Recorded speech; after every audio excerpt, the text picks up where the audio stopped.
Uma pesquisa realizada pelo projeto Por Dentro do Corre estimou que existam cerca de 13 milhões de corredores no Brasil. E, além desse número, outro dado chamou minha atenção.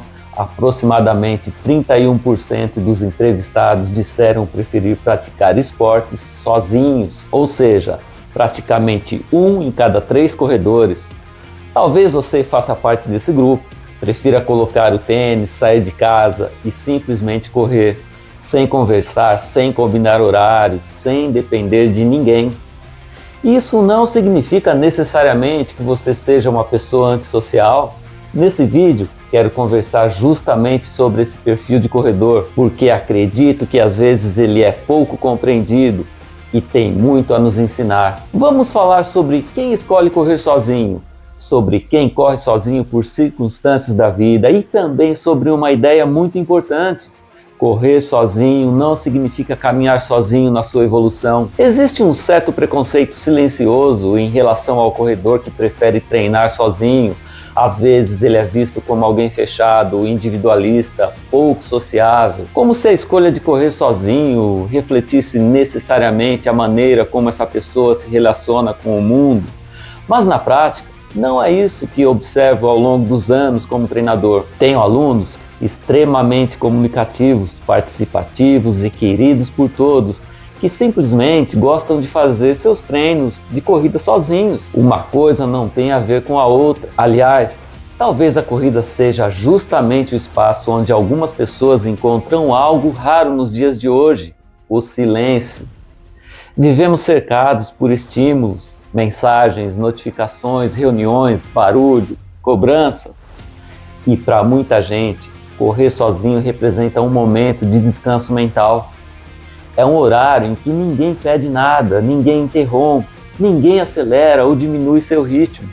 É apenas você, sua respiração e seus pensamentos. Por isso, antes de qualquer julgamento, vale lembrar, existem diferentes maneiras de viver a corrida. Nenhuma delas é universal. Talvez um dos maiores erros seja imaginar que todos os corredores são motivados pela mesma coisa. Não são. Algumas pessoas encontram energia no grupo, gostam da conversa antes e no treino, sentem-se estimuladas pela companhia, correm melhor quando existe alguém ao lado. Outras funcionam exatamente ao contrário, encontram energia na autonomia, gostam de definir seu próprio ritmo, sentem prazer na liberdade de sair quando querem, correr quando querem e como querem, voltar para casa sem depender de ninguém. Isso não torna um perfil melhor do que o outro, apenas diferente. E eu mesmo me identifico bastante com esse segundo perfil. Tive excelentes companhias de treino por alguns períodos e essas experiências foram importantes para minha formação esportiva. Mas na maior parte do tempo descobri que produzo muito bem também treinando sozinho. Consigo prestar mais atenção ao meu corpo, à técnica, à intensidade, a sensação do esforço. É um momento em que consigo organizar ideias, refletir sobre projetos e simplesmente aproveitar o treino. Isso também acontece com vários dos meus alunos e alguns deles mostram muito bem como esse perfil não tem relação nenhuma com isolamento social. Tem um aluno que corre há décadas, um atleta extremamente consistente, já correu a meia maratona em 1 hora e 19 minutos, um ótimo desempenho para um amador. Durante todos esses anos, sempre realizou seus treinos de corrida sozinho. Alguém poderia imaginar que ele fosse uma pessoa reservada ou pouco sociável, mas acontece exatamente o contrário. Ele participa normalmente dos treinos coletivos de força, conversa com todos, gosta do ambiente do grupo, interage, troca experiências. A escolha dele é apenas uma: prefere que a corrida seja vivida individualmente. Outro aluno apresenta uma característica muito parecida, também é bem sociável, tem muitos amigos, convive bem em grupo, mas gosta de correr sozinho. Nos últimos anos encontrou uma solução curiosa. Como tem vários cachorros, passou a alternar seus treinos acompanhado de um deles em cada dia. Foi a maneira que encontrou de unir duas coisas que gosta muito: correr e conviver com seus animais. Perceba como esses casos mostram algo importante. O fato de uma pessoa preferir correr sozinha não significa que ela queira viver isolada. Na maioria das vezes, significa apenas que ela encontrou, naquele momento específico do dia, a forma de treino que mais combina com sua personalidade.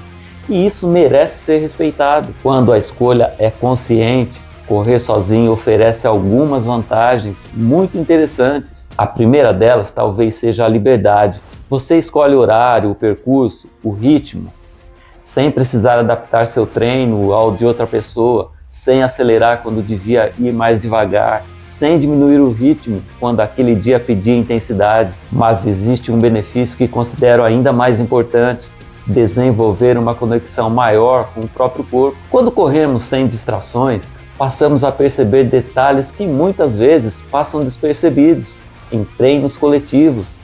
A respiração, a postura, a passada, a sensação muscular, o comportamento da frequência cardíaca, os primeiros sinais de fadiga.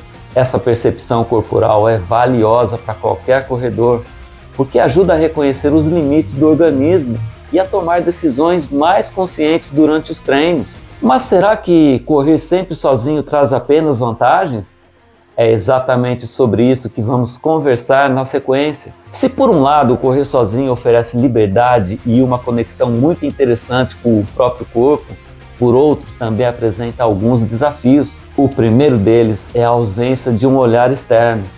Quando treinamos sempre sozinhos, alguns erros técnicos podem permanecer por muito tempo, sem que a gente perceba. Por exemplo, treinar mais forte do que deveria, treinar mais leve do que o planejado, repetir os mesmos estímulos semana após semana, acreditando que está evoluindo. Outro desafio é a motivação. Alguns corredores acabam treinando menos por não terem nenhum compromisso com outra pessoa.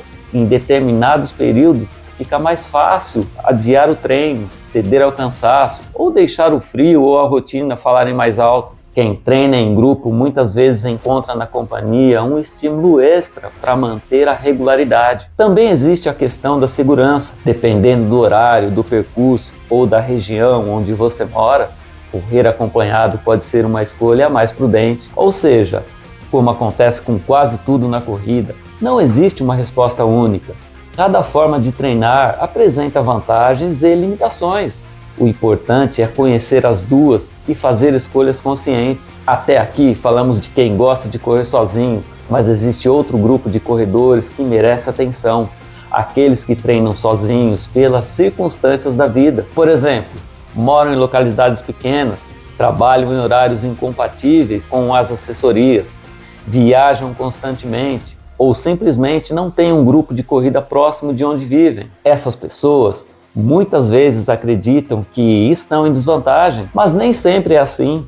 Hoje a tecnologia permite que corredores do país inteiro sejam acompanhados por treinadores, mesmo treinando sozinhos. É possível enviar os treinos realizados, receber ajustes individualizados, conversar frequentemente com o treinador, fazer parte de uma comunidade de corredores, mesmo estando fisicamente distante. E eu acompanhei essa transformação de perto. Quando comecei a prescrever treinos à distância, há muitos anos, toda a comunicação era feita por e-mail. Normalmente, o corredor recebia uma semana de treinos e só voltávamos a conversar dias depois. Isso tornava os feedbacks muito lentos, dificultava os ajustes e impedia a agilidade que hoje parece tão natural. Hoje a realidade é outra. Um corredor pode concluir um treino pela manhã, enviar suas impressões, tirar uma dúvida, receber um ajuste e seguir o planejamento praticamente em tempo real. Isso mudou a forma como entendemos o treinamento. Há alguns anos, parecia que treinar sozinho significava evoluir sozinho. Hoje sabemos que essas duas coisas são bem diferentes. Essa talvez seja a principal mensagem desse vídeo. Você pode realizar todos os seus treinos sozinho. Aliás, boa parte dos meus alunos vive exatamente essa realidade. Eles treinam em horários diferentes, moram em cidades diferentes. Alguns nunca se encontraram pessoalmente, mas todos recebem orientação, planejamento, ajustes e acompanhamento constantes. Isso porque o papel do treinador não é correr ao lado do aluno, é ajudá-lo a tomar melhores decisões, organizar o treinamento, controlar as cargas, planejar a evolução interpretar os sinais do corpo, evitar erros comuns. A corrida continua sendo solitária durante aqueles 40, 50 ou 60 minutos de treino, mas a construção dessa evolução não precisa ser. Essa diferença é enorme, porque autonomia não significa abandono. Significa apenas que você é capaz de executar seu treino sem depender da presença física de outra pessoa. Então, surge uma pergunta inevitável. Afinal, o que é melhor? Treinar acompanhado ou treinar sozinho? Minha resposta continua sendo a mesma que dou para tantas outras questões da corrida. Depende. Depende da personalidade, das circunstâncias, dos objetivos, da rotina, da experiência, do momento de vida. Existem corredores que florescem dentro do grupo, outros quando encontram silêncio. Alguns gostam de alternar as duas experiências e isso também funciona muito bem. Aliás, não é raro ver corredores que realizam certos tipos de treinos em grupo, aproveitando a energia coletiva, mas fazem outros treinos sozinhos, desfrutando de um momento mais introspectivo. A corrida é suficientemente ampla para comportar todos esses perfis e não existe um único jeito certo de praticá-la. E esse pode ser um dos aspectos mais bonitos da corrida. Ela permite que cada pessoa a viva de uma maneira diferente. Alguns gostam da conversa antes do treino, do café depois da corrida, da foto em grupo.